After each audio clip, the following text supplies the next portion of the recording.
भगवते वासुदेवाय। ओम नमः शिवाय। प्रेम से बोलिए राजा रामचंद्र भगवान की जय। नमस्कार दोस्तों, आज मैं आपके लिए लेकर आई हूँ फागुन महीने की विजया एकादशी की व्रत कथा। अगर आपको इस कथा का पूरा फल प्राप्त करना है तो इस वीडियो के अंत तक बने रहें और पूरी कथा सुनें। विजया एकादशी का महत्व को लेकर मान्यता है कि इस व्रत को रखने से व्यक्ति को विजय मिलती है। लंका विजय करने की कामना से वग्दालवे मुनि के आज्ञानुसार समुद्र के तट पर भगवान राम ने इसी एकादशी का व्रत किया था, जिसके प्रभाव से रावण का वध हुआ और भगवान रामचंद्र की विजय हुई। तो आइए कथा की शुरुआत करते हैं। दोस्तों, सनातन धर्म में एकादशी तिथि का बड़ा महत्व माना गया है। भगवत गीता में भगवान श्री कृष्ण ने इस तिथि को स्वयं के समान ही माना है।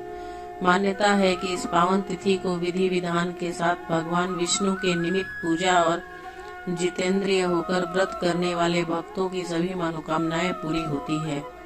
फागुन मास के कृष्ण पक्ष की एकादशी तिथि को विजया एकादशी के नाम से जाना जाता है। एक पौराणिक कथा के अनुसार धर्मराज युधिष्ठिर ने भगवान श्री कृष्ण से फागुन मास के कृष्ण पक्ष की एकादशी के विषय में बताने के लिए कहा। वे बोले, हे जनार्दन, आप ही सृष्टि का सृजन, पालन व नाश करने वाले हैं। मेरा आपको बारंबार प्रणाम है। आपसे मेरा निवेदन है कि मुझ पर कृपा करके फागुन मास के कृष्ण पक्ष की एकादशी के विषय में बताइए।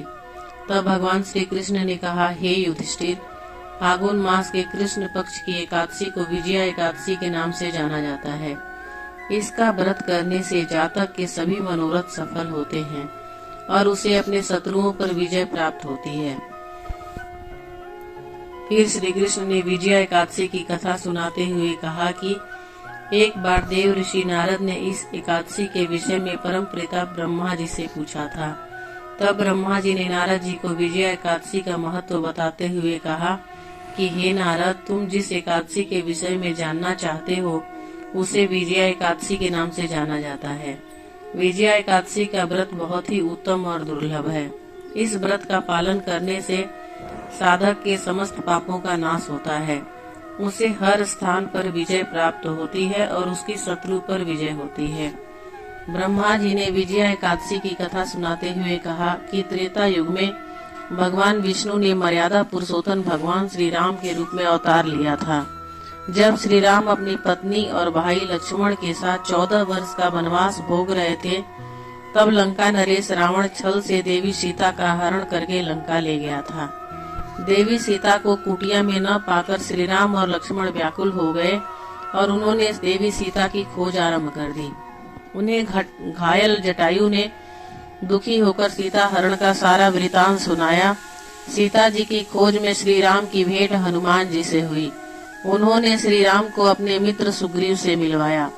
तब सुग्रीव ने उन्हें देवी सीता के वो आभूषण दिखाए जो उन्होंने सहायता मांगते हुए आकाश मार्ग जाते हुए नीचे फेंके थे। श्री राम जी की सुग्रीव से मित्रता हुई और सुग्रीव ने देवी सीता को खोजने में पूरा सहयोग देने का वचन दिया। हनुमान जी ने देवी सीता को खोज निकाला और लंका जाकर देवी सीता से भेंट करके उन्हें भगवान श्री राम का संदेश सुनाया। फिर लंका से आकर श्री राम को देवी सीता के विषय में बताया। तब श्री राम ने लंकापति रावण को उसकी दुष्टता का दंड देने का निर्णय लेकर लंका पर चढ़ाई कर दी। श्री राम के लंका पहुंचने में सबसे बड़ी बाधा था विशाल समुद्र। समुद्र को पार करने की युक्ति पर श्री राम अपने सहयोगी से मंत्रणा कर रहे थे। तब लक्ष्मण जी ने उन्हें सुझाया कि समीप ही कुमारी द्वीप पर ऋषि वग्दालवे का आश्रम है, हमें उनसे कोई सुझाव पूछना चाहिए। तब श्री राम श्री वग्दालवे के आश्रम पहुँचे।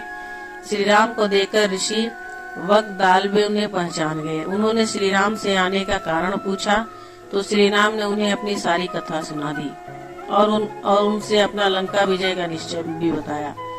फिर उनसे सागर पार करके लंका पहुंचने का कोई उपाय बताने का आग्रह किया। तब ऋषि वग्दालव ने उन्हें कहा कि आप फागुन माह की कृष्ण पक्ष की एकादशी के दिन व्रत कीजिए। इस व्रत के प्रभाव से आपकी सभी समस्याओं का समाधान हो जाएगा और आपका अभिष्ट सिद्ध होगा।